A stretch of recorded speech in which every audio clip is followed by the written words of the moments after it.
12 years. That's what I gave Alderbridge Systems.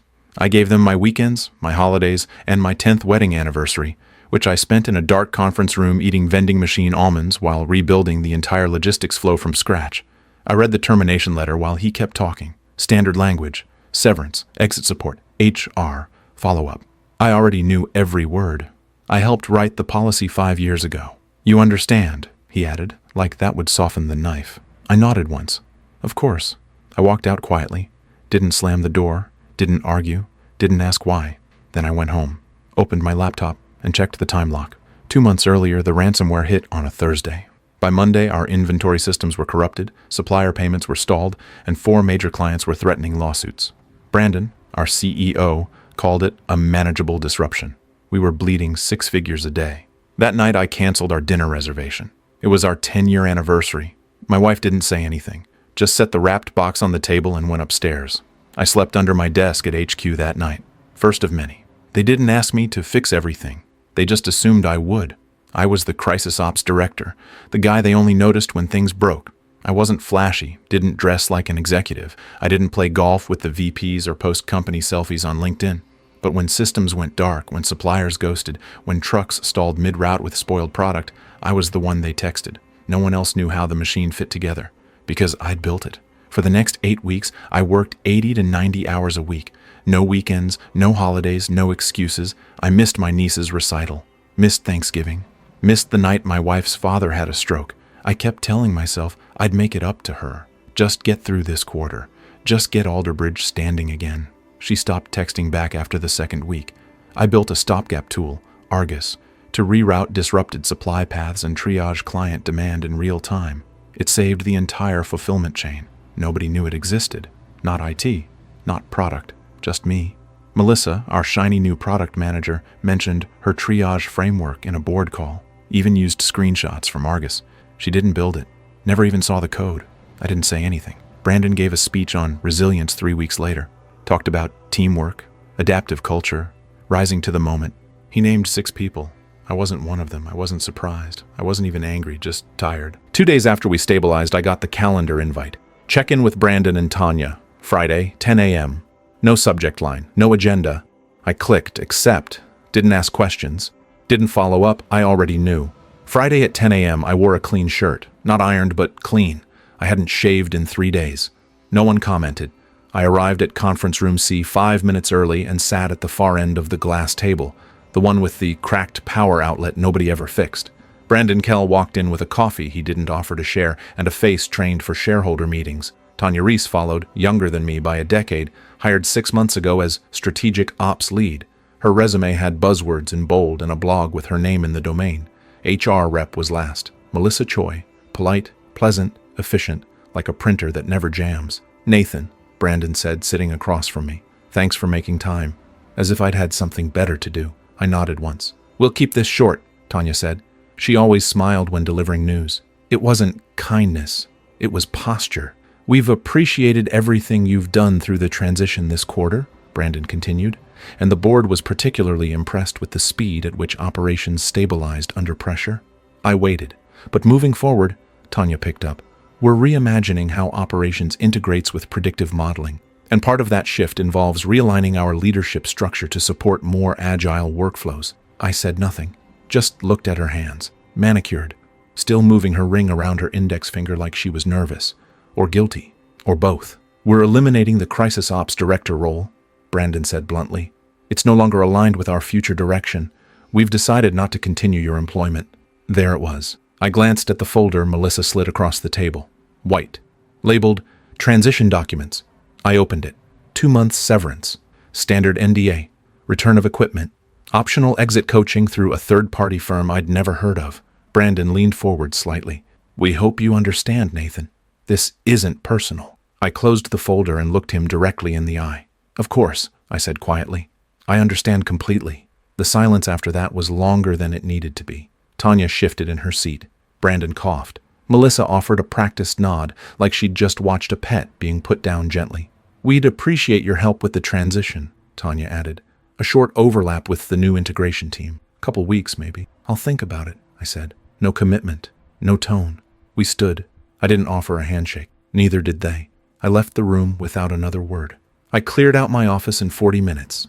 One backpack, no photos, no coffee mug, just a beat-up laptop, a moleskin notebook, and a phone charger with a frayed cable I never replaced. Jake from Fleet Services passed me by the elevators. His eyes flicked to the backpack, then to my face. "They did it," he said. Not a question. I nodded. "Bastards," he muttered. "You good?" "Always." He didn't press. He just reached into his coat, handed me a folded piece of paper, and walked away without looking back. I opened it once I was outside. They're about to learn the difference between running lean and bleeding out. I folded it once, slipped it into my back pocket, and walked to my car.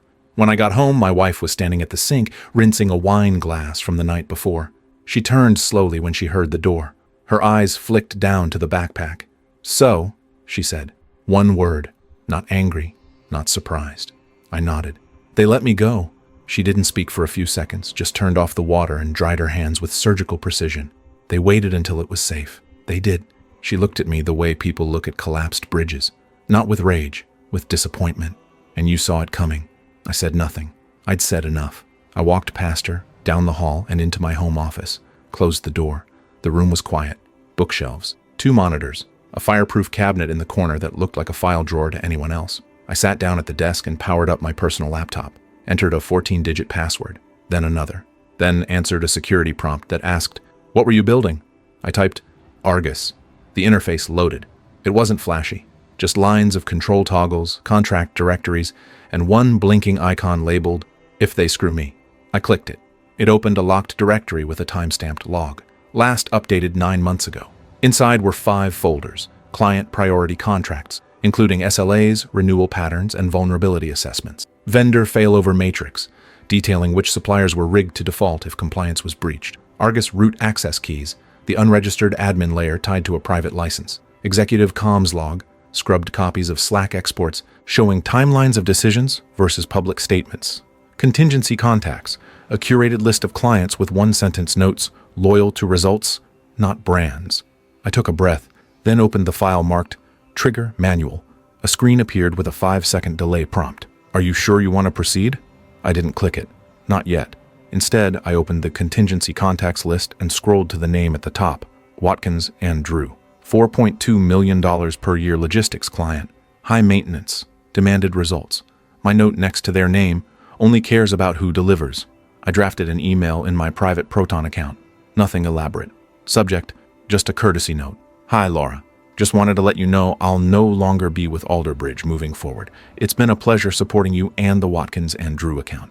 If you ever want to talk through back-end ops continuity, or just understand what really kept things moving the last 2 quarters, feel free to reach out. No pitch, just context. Nathan R." I stared at it for a moment, then hit send. I closed the lid of the laptop and leaned back in the chair. Through the thin walls of the house, I could hear my wife unloading the dishwasher with the precise clink of someone redirecting disappointment into order. I didn't blame her. I hadn't fought. I hadn't screamed. I hadn't threatened lawsuits or demanded recognition. I had said one word, understood, because I did. And now they would. The first reply came at 7:42 a.m. the next morning. Subject, just a courtesy note. From Laura Daniels, Watkins and Drew. Nathan, just seeing this. Wait, what? You're not with Alderbridge anymore? Can we talk today? Please, call me. Underneath it was her number. Cell, not office. I didn't rush to reply. I made coffee, checked the weather, and walked around the block. At 8:17, I called. She picked up on the second ring. "Tell me this is some kind of misunderstanding." "Nope," I said calmly. "They terminated me on Friday." "But why? After what you just pulled off?" "They said they were going in a new direction." Silence. I let it sit. Then she said, "Who's managing our flow now?" "Not sure. Someone in strategic ops, I think." "That system you implemented? The fulfillment batching? Argus?" "Proprietary," I said. "Unlicensed." She caught the implication immediately. "That's going to hurt." I didn't answer. "You working with anyone yet?" "Considering options." Laura paused again. When she spoke, her tone was colder, sharper. "Do not sign anything without talking to me first." I smiled and ended the call.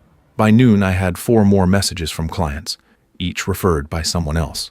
Quiet panic had started moving through the Alderbridge client base, the kind of whisper chain executives couldn't detect until it turned into missed renewals and delayed invoices. At 3:42 p.m., an email arrived from Alderbridge Legal. Subject, Non-solicitation violation inquiry. Nathan, we've received reports that you've contacted Alderbridge clients regarding potential service transitions. As you are aware, your termination agreement includes a 6-month non-solicitation clause. I stopped reading, opened a copy of my signed termination package, scrolled to page 9, clause 14b. Non-solicitation clause is void if employee is terminated without cause and without severance in lieu of notice. I highlighted it, copied the paragraph, and replied, "Hi Jenna, please see clause 14.b in the attached signed agreement. Termination was without cause, with only severance, no notice period. Per the agreement, non-solicitation is unenforceable. All the best, Nathan R." I received no reply. 2 days later, the Argus dashboard pinged a warning: primary license authorization failure. They'd attempted to reroute the core logistics automation script through a cloned access node without the root authentication. The result? The system collapsed on itself. Fulfillment queues stalled, reprioritization logic failed. Orders began cycling endlessly through fallback states, triggering backup failsafes that hadn't been updated since last year. At 9:22 p.m., I got a text from Jake. "They're fi." That was all. Then a follow-up. "CEO's in the building, emergency meeting. Ops is in freefall."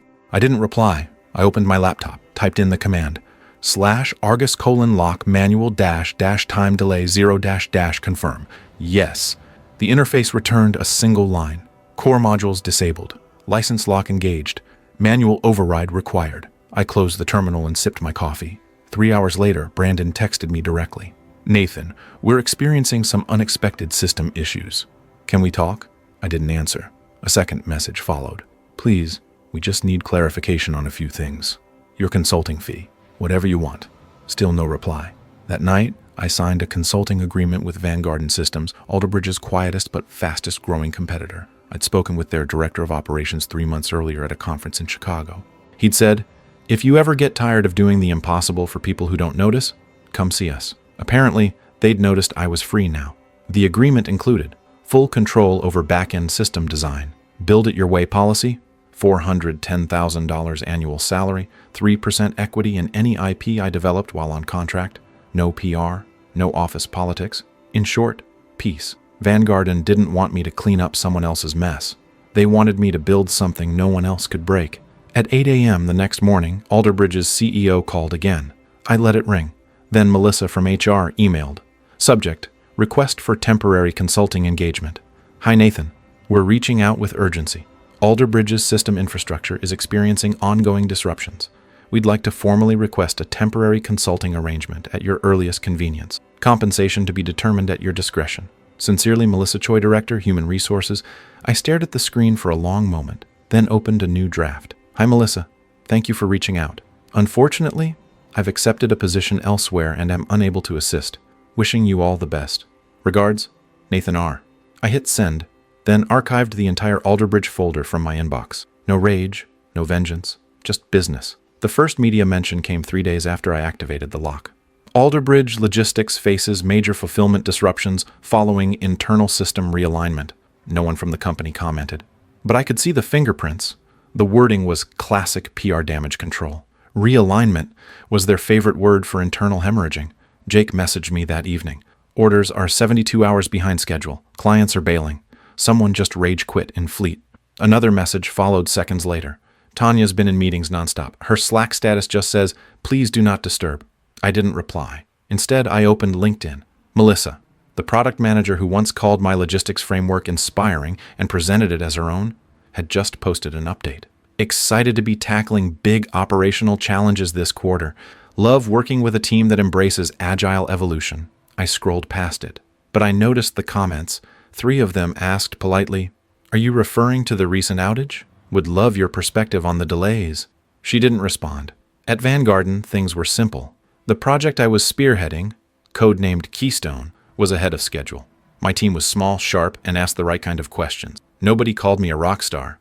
Nobody needed me to prove I belonged. They just let me build. We deployed our first lightweight fulfillment prioritization test in week 2. It ran flawlessly, mostly because I didn't have to fight against bad decisions made in glass-walled offices. Meanwhile, Alderbridge kept unraveling. Jake's updates came every evening. Internal email leaked. Do we even know what modules Nathan controlled? Fleet's reporting 5 times backlog. Sales is screaming at ops. Brandon held a closed door with legal for 4 hours yesterday. Then finally, they offered a $20,000 bonus for anyone who could reverse engineer your Argus protocol. No takers yet. I asked him to stop sending updates, not because I didn't care, but because I already knew how it ended. On the second Friday post-firing, a black SUV pulled into my driveway just before noon. I was working from the upstairs office. My wife was in the kitchen. She looked out the window and said, "You expecting someone?" "No." I came downstairs slowly. By the time I opened the door, Brandon Kell was already halfway to the porch, suit jacket folded over his arm, sunglasses tucked into his collar. "Nathan," he said, his voice low, measured. "I'd like a minute, if that's all right." I stepped aside. He didn't wait for an invitation. In the living room, he glanced around like a man who used to count spaces like this, until something smaller and smarter unseated him. He didn't sit. "I want to apologize," he said. I didn't say anything. "I think it's obvious by now that we underestimated what you meant to the company, to our systems, to our clients." Still nothing. He continued. "We've tried to fix it. Patch what we could. Reverse engineer your structure. None of it's worked." I watched him shift uncomfortably. The man who once said, "No single person saved this ship. We all did it together. We're willing to bring you back. As a consultant, you named the rate. You'd report directly to me." I stared at him, then walked to the counter and poured myself a glass of water. He waited. After a moment, I said, "I'm already working elsewhere. We'll match it. Double it. It's not about the money." Brandon's face hardened slightly. "Then what's it about? Revenge?" I looked him in the eye for the first time. "It's about clarity." He blinked. "You made a business decision," I said. "I'm making mine." Silence. He looked like he might speak again, but then just nodded, jaw tight. He walked to the door, paused, then turned. "For what it's worth, I didn't want to do it. The board wanted you out. Too much old guard in leadership. They were prepping a lean acquisition. Your systems scared the hell out of the auditors." I nodded. He left. Later that day, I got a message from Vanguard's director of technology. "Just got off a call with Watkins and Drew. They're leaving Alderbridge permanently. Said they've never been more impressed by back-end resilience." Nicely done. Another domino. I went for a walk that evening, through the neighborhood, around the lake, past the business park where Alderbridge's shiny new office complex stood. It looked cold, sterile, lights still on in the top floors, some people still fighting to put out fires. I didn't pity them. You don't pity the house that burns itself down after ignoring the fire code. When I got home, my wife handed me a glass of wine. She didn't ask what happened. She didn't need to. We sat on the patio in silence as dusk settled. For the first time in years, I wasn't tired. The call came at 10:12 on a Tuesday morning. "Jake?" I hadn't heard from him in a week, not since Brandon walked off my porch with his pride folded up like his blazer. I picked up. "You need to hear this," he said. No greeting. "Okay. They planned your exit 6 months ago." I leaned back in my chair. Let that hang. Jake kept going. One of the finance interns copied a batch of Slack archives for a compliance check, old messages from Tanya, Brandon, and 2 board members, stuff they thought was off record. Turns out, the intern dumped everything into a legacy archive before quitting, forgot to delete it. And someone found it? Someone found it, and forwarded it to me. He sent a file a few minutes later. I opened it and started reading. One thread stood out. Tanya Reese, Slack DM. "If we want a clean acquisition package, Rourke has to go. His systems aren't verifiable. Too custom. Too tied to him. No buyer will touch that liability. Brandon Kell. He's too visible right now. Let him run out the crisis. Then cut him as part of structural realignment." Another one. "Board member. Redacted. Make sure his severance is low. He doesn't strike me as the litigious type." Tanya. "He'll nod and walk. That's what these workhorses do. Die quiet." I read that last line again. Die quiet. They didn't cut me because I was expensive, or burned out, or obsolete. They used me as a shield. Let me stop the bleeding, take the heat, rebuild the foundation, then quietly discarded me to make the books cleaner for sale. That's what the client exodus ruined, the acquisition. That was the real plan. I searched financial records under Alderbridge Holdings and its shell subsidiaries. Sure enough, a pending M&A registration had been filed 2 weeks before my termination. Buyer, Salder Equity Group, a private firm known for flipping supply chain tech firms, stripping them for parts. They'd done it before. I'd seen it happen to Fulcra Systems. Same pattern. Senior leaders out, systems rewritten, new hires to give it shine, sell the pieces, collect the returns. Except this time, they'd left a live wire in the system. Me. That afternoon, I had lunch with Daniel Pierce, Vanguard's legal advisor. He read the Slack logs twice, then looked up. "They knew you'd be terminated and intentionally minimized your severance. That's bad enough. But they also leveraged proprietary work you created without proper documentation and tried to repurpose it after removing me." He nodded. "You never sued?" "No interest." Daniel sipped his coffee. "Might be worth letting them know you've retained counsel anyway. Sometimes truth delivered quietly hits harder. I agreed. Not for money, not even for revenge, for memory, because somewhere down the line they'd tell a different story. How the crisis was handled by a team, how systems failed due to legacy issues, how they'd done everything they could. But truth has a way of surviving even the prettiest revisions, and I kept receipts. That night, a junior reporter from Logitech Weekly reached out to me on LinkedIn, said she was writing a piece on post-crisis resilience, wanted to interview the architect behind the quietest collapse in recent logistics memory. I declined the interview, but I sent her a document. No names, just a timeline, events, emails, clauses, facts. She published a piece the following week titled, "Invisible Pillars, When the Ones Who Save the Company Are the First to Be Cut." The article didn't mention Alderbridge by name, but everyone in the industry knew. 2 days later, Tanya Reese removed her VP title from her profile. The day after that, Brandon Kell deactivated his account entirely. On Friday, a letter arrived by certified mail, heavy envelope, no return address. Inside was a single sheet of thick, cream paper. "Nathan, you deserved better. I should have said that then. I'll say it now. They used you. I followed. I shouldn't have. I was wrong. Brandon." I folded the letter and slid it into a drawer I never opened. Not out of forgiveness, just acknowledgement. The thing about apologies? They're most honest when they cost something. And by then, Brandon had paid enough to make it hurt. I walked into my office at Vanguard the next morning. My team had hit 97% process accuracy on the Keystone rollout. Clients were stable. Renewals rising. Everything quiet. I opened my notebook, the one I kept when Alderbridge started to fray. Wrote a single line across the top of a fresh page. They thought the system was broken because it depended on one man, but maybe it ran because one man never let it break. I put the pen down, and I got back to work. It was a Tuesday afternoon when Watkins and Drew officially terminated their contract with Alderbridge. The press release was polite, almost sterile. "We've chosen to partner with a new solutions provider to better support our evolving operational needs." But the effect wasn't. They were the last pillar holding Alderbridge's illusion of stability upright. Once they were gone, the cracks weren't theoretical anymore. They were visible from orbit. In the same week, 4 smaller logistics clients followed. A fleet of mid-tier vendors suspended automated ordering, citing ongoing reliability issues. And Tanya Reese quietly removed her name from Alderbridge's public leadership portal. I read it all from my home office, sipping black coffee while the wind rattled the window panes. My wife leaned in from the doorway. "Do you feel better?" she asked. "No," I said, "but I feel done." She nodded. We didn't say anything else. The offer from Vanguard came through formal HR channels that Friday. Chief Systems Architect, permanent, equity bump. First rights to build a new suite of back-end operations infrastructure for incoming federal contracts. Team of my choosing, relocation optional. I accepted within the hour. They asked if I wanted to make a public statement, something on LinkedIn maybe, or a brief feature in one of the industry trades. I declined. Let them keep wondering who kept the blood flowing while they decorated the corpse. A week later, a package arrived. No name on the shipping label. Inside, a box of folders, printed emails, and 1 USB drive. It came with a note. "You never asked for the truth, but we thought you should have it anyway." A friend still stuck there. I scanned the files that night. Internal audits, projections, redacted acquisition summaries. It was all there. The final picture.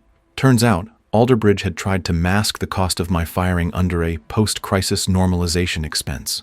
They had falsified 3 months of process success metrics to satisfy the acquisition terms with Solder Equity. The deal had collapsed because they couldn't verify their own numbers. In the end, I didn't bring them down. Their lies did. I just didn't get in the way. I drove past Alderbridge's campus one last time before we moved. The windows were dark, half the parking lot empty. A for lease sign hung on the far fence. On the curb outside, a laminated motivational poster leaned against the trash bin. "Teamwork makes the dream work." I didn't stop. 6 months later, I stood in a glass-walled office 3 cities away. Same role, different view. I watched the junior engineer I'd mentored for 3 months deploy her first full-stack logistics module. She smiled, checked the logs, and gave me a quiet thumbs up. No fanfare, no credit grabbing, just function. That was enough. I opened my personal notebook one last time. The first page read, "If they screw me," I flipped to the back. Wrote one final line. They fired me on a Friday. Monday, I was irreplaceable. Then I closed the book and never opened it again. That's all for this story. I'll be back with another one. If you haven't already, please consider subscribing to the channel. It motivates me to create more content like this.